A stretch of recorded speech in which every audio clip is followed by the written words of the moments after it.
Title: I almost got my boss to admit he was lying to me, and it was hilarious. So, I work in a pretty corporate environment, and like most offices, we have our share of meetings. My boss is the type who's always busy, but somehow manages to avoid most of the hard conversations by pushing things to the next meeting or adding more synergy to the situation. Don't ask me what that means. Anyway, last week he called a meeting and mentioned that we'd be discussing some critical changes to the project we were all working on. Naturally, I was a little concerned. This was one of those projects that had already been delayed for what felt like forever. We get into the meeting, and my boss, in his usual "we're all in this together" tone, starts talking about the changes. Except everything he's saying sounds eerily familiar, like exactly what I had suggested 3 months ago. I keep quiet for a while, waiting to see if anyone else catches on. Then, one of my coworkers, clearly not as well-versed in corporate doublespeak, asks, "Wait, didn't we discuss all this already?" Without missing a beat, my boss nods and says, "Yes, but we've reevaluated the direction, and I think we're all finally aligned." I almost burst out laughing because we hadn't reevaluated anything. We just ended up in the exact same place as before, but with a fancier PowerPoint deck. But here's where it gets fun. I raised my hand, looked my boss dead in the eye, and said, "So, basically, we're doing the exact same thing we talked about 3 months ago, just with new buzzwords?"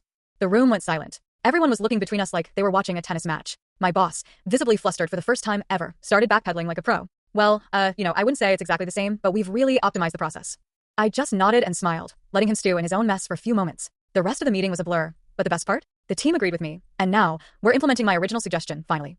My boss didn't admit to anything, but we all knew what happened. It felt like a small victory in the corporate battlefield. TLDR, boss tried to pass off my ideas as his own in a meeting, and I nearly called him out for it in front of the whole team. He backpedaled like a champ, and now my idea is being implemented. Feels good.